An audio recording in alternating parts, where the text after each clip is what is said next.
Las 7 horas con 40 minutos. Damos la bienvenida al abogado Mauricio Alarcón, director de la Fundación Ciudadanía y Desarrollo. Abogado Alarcón, muy buenos días. Como si el tema Glass no fuera suficiente, otro caso que salpica también a entidades de gobierno, en este caso al Ministerio de Defensa, se dio el día de ayer con el asesinato de una persona que venía siendo investigada por captación ilegal de dinero y que generó un escándalo a mitad de la semana con una extraña presencia en el Ministerio de Defensa.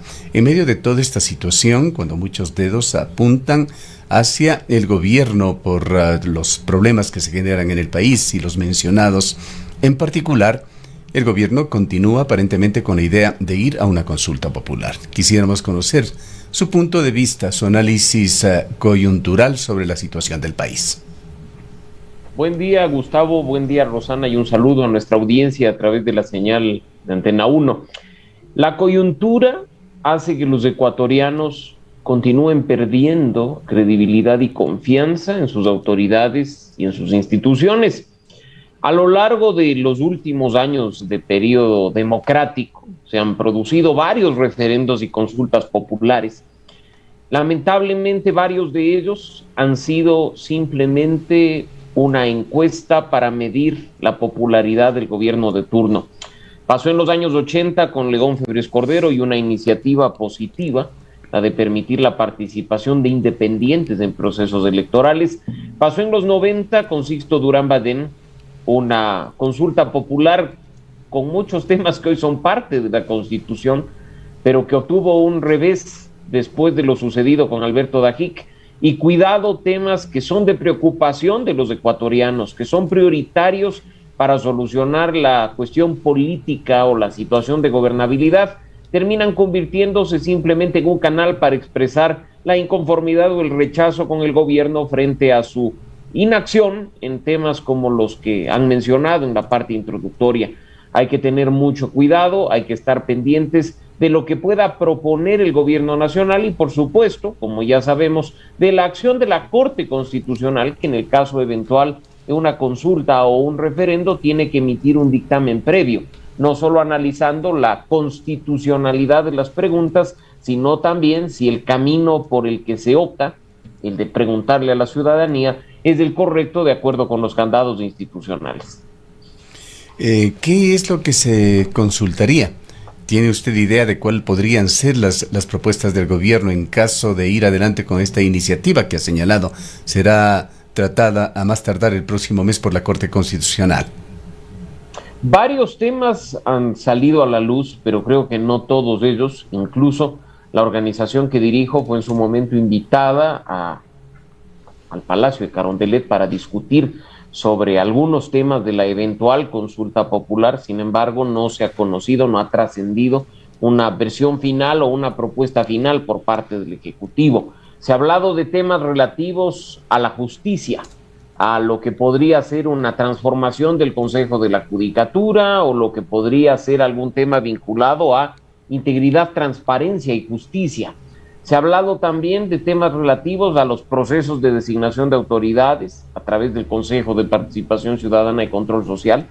Es de suponerse que será una limitación de funciones o un cambio en sus atribuciones, más no la eliminación de la institución como se propuso en campaña, pues esto es inviable por la vía ya manifestada, así lo ha dicho la Corte Constitucional, y es probable que también se aborden temas relativos tanto con las inversiones o la misma ley de inversiones que fue rechazada por la Asamblea Nacional, así como algunos temas relativos con la generación de empleo y una reforma laboral que ya lo ha anticipado el presidente de la República, no presentaría a la Asamblea como proyecto de ley dadas las condiciones. Perdóname, Rosana, sí. Un cuerpo legal íntegro como la ley de inversiones podría ser aprobado en una consulta popular. De acuerdo a lo que ha dicho la Corte Constitucional, no sería posible. Sin embargo, un dictamen, en este caso, obvia aquello que está contenido en el Código de la Democracia, donde sí se permite al presidente de la República enviar a consideración de la ciudadanía el texto íntegro de una norma que ha sido rechazada por la Asamblea Nacional. Así es que en este sentido hay que esperar a ver qué es lo que sucede al final, si el Ejecutivo opta por poner el texto íntegro de la norma a consideración de los ecuatorianos y la Corte respeta lo establecido en la ley electoral, o en su defecto simplemente hace algunas preguntas de remache, de reforma o de como quiera llamársele, para cambiar algunos temas en específico que dependen obligatoriamente de una ley, ¿no? Otros tantos, como ya se ha dicho, bien podrían entrar en acción por la vía del decreto ejecutivo con atribuciones que sí son potestades exclusivas del presidente de la República. Abogado Alarcón, esta consulta popular surgió como una alternativa a otras que no pudieron darse o no llegaron a darse, como fue la muerte cruzada, que en su momento incluso provocó la salida de la ministra de Gobierno, Alexandra Vela, según se pudo conocer. Pero nos preguntamos y le preguntamos a usted todos estos últimos acontecimientos, lo que ha ocurrido con la liberación del ex vicepresidente de la República, Jorge Glass, lo ocurrido con el Ministerio de Defensa y lo que usted ya manifestó, esta falta de confianza, de credibilidad que tienen las instituciones, esta desinstitucionalización además que vive el país. ¿En qué situación le deja a esta consulta popular? Le deja muy mal parada, Rosana, porque de nuevo, si los ciudadanos no confían en lo que están haciendo sus autoridades o no creen en las propuestas que se están haciendo desde el poder, pues difícilmente las van a apoyar en las urnas. Y eso que tú estás mencionando apenas unos casos de los últimos días, porque podríamos topar un par más que a muchos nos ha sorprendido. El regalo de cumpleaños prácticamente en el pastel y con la velita al señor Pablo Celi para que vaya a su casa a seguir cumpliendo el proceso que se sigue en su contra por corrupción, cuando en las cárceles, en los centros de rehabilitación social de nuestro país, hay adultos mayores que por años han venido pidiendo cumplir sus penas en casa, incluso en condiciones de salud que no han sido evaluadas oportunamente por las autoridades. Ha sorprendido esa celeridad, así como en las últimas horas un pedido de habeas corpus del señor Carlos Pareja Yanuseli, quien también cumple condena por casos de corrupción, y que pide lo que cualquier persona con el elemental sentido común pediría, que es igualdad ante la ley. Si al señor Glass, que bastante sano se le vio, se le otorga un habeas corpus sobre pretexto de temas de salud, él dice, ¿por qué no a mí? Que yo sí tengo problemas confirmados, ustedes lo han recogido a través de medios de comunicación, y sigo acá sufriendo cuando el otro sigue campante por temas incluso peores. A eso estamos llegando. Y está Alexis Mera también en fila.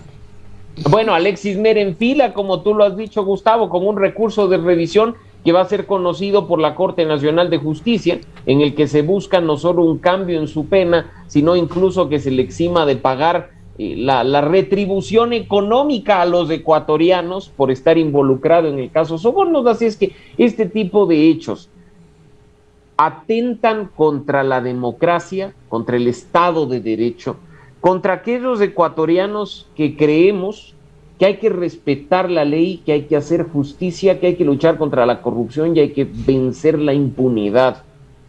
Estos elementos juegan en contra de cualquier proceso que se siga de consulta, porque nada nos garantiza que nuestro pronunciamiento traiga impacto positivo a la vida de los ecuatorianos. Abogado Alarcón, ¿cree usted que efectivamente hubo un pacto o hay un pacto entre el oficialismo y el correísmo? Yo empiezo a pensar que sí. Y creo que no se trata acá de especular ni mucho menos, sino como lo dijimos en un comunicado de la organización hace pocos días, ver los hechos.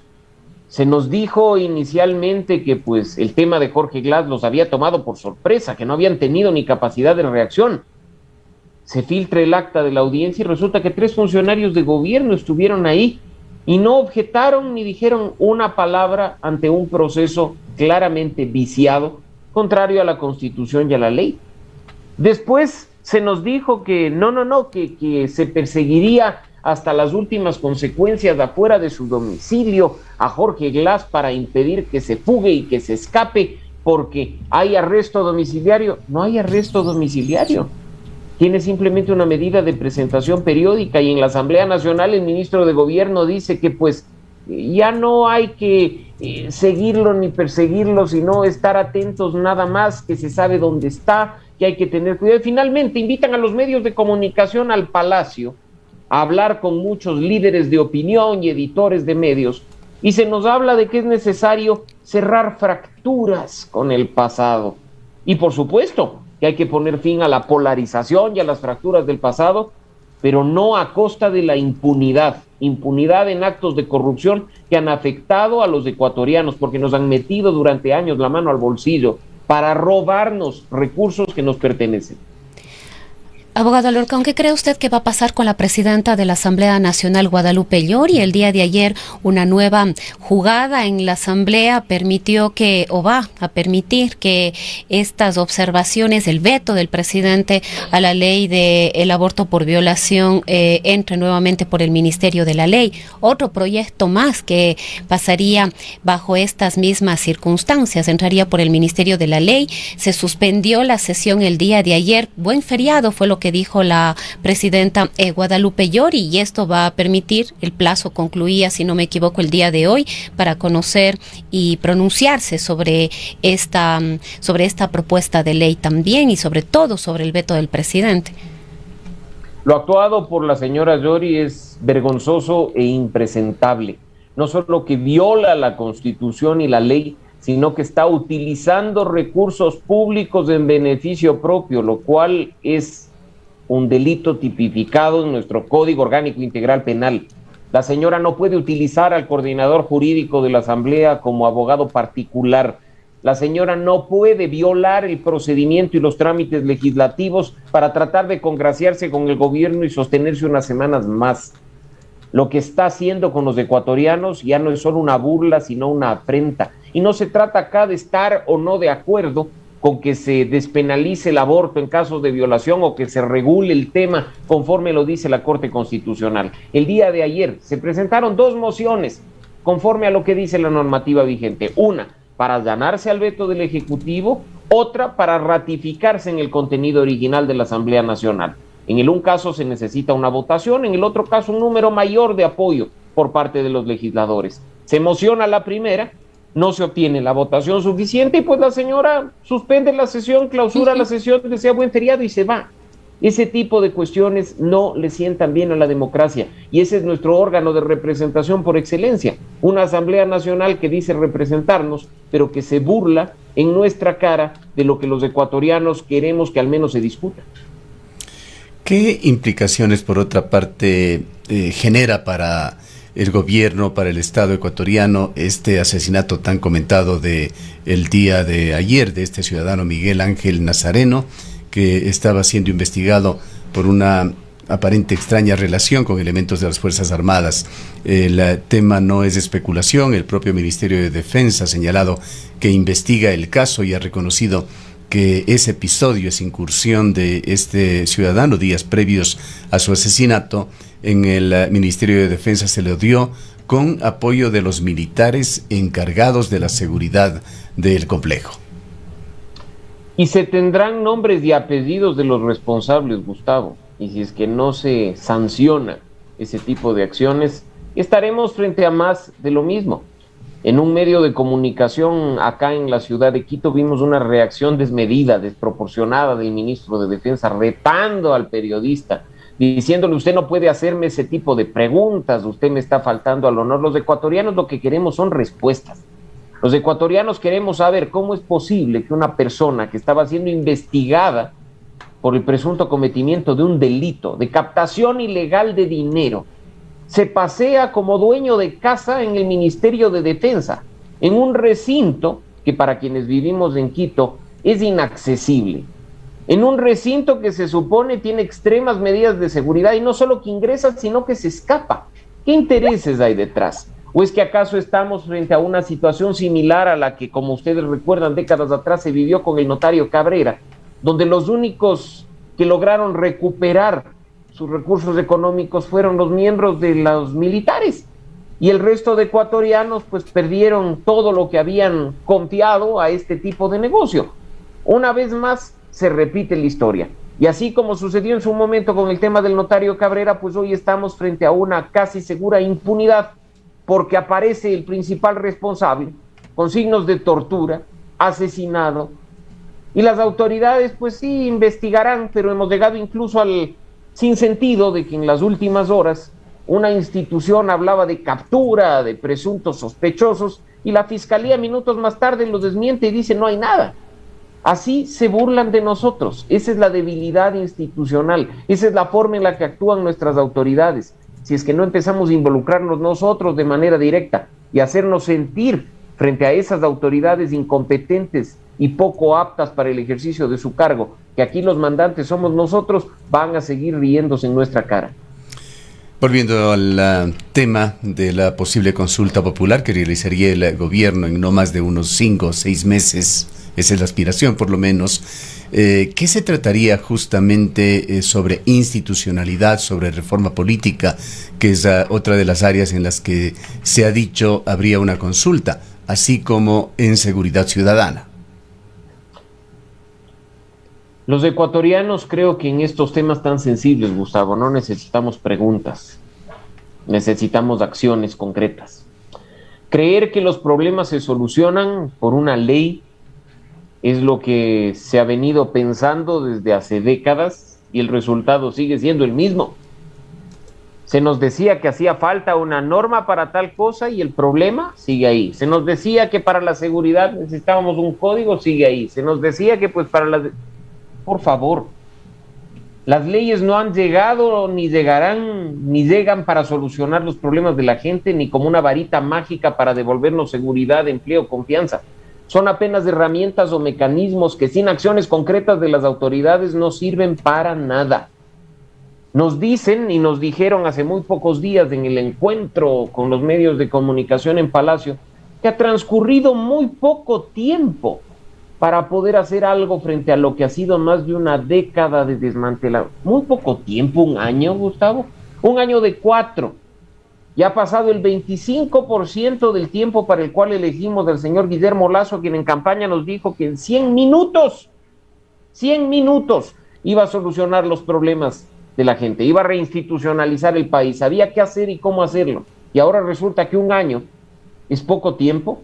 De nuevo, por favor, temas como los de la seguridad, como los de la situación económica, como los de la generación de empleo, demandan acciones concretas, no discursos bonitos ni frases cliché. Queremos ver resultados. Y no se trata simplemente de quejarnos, porque en múltiples ocasiones varios sectores del país le hemos tendido la mano al gobierno nacional y le hemos dicho apóyese en nosotros, estamos dispuestos a sumar y hacer esfuerzos conjuntos por el bien del país, pero en su egolatría o en su afán de autonomía no lo hacen y siguen cometiendo errores que lamentablemente cuestan dinero, cuestan vidas, cuestan tiempo, que los ecuatorianos seguimos perdiendo de la peor manera. Bien. Le agradecemos mucho, abogado Alarcón, por habernos atendido en este Viernes Santo. Siempre un gusto, Gustavo, Rosana, y buen día para nuestra audiencia de Antena 1. Mauricio Alarcón es abogado y es el director de la Fundación Ciudadanía y Desarrollo. Son las 7:59 minutos.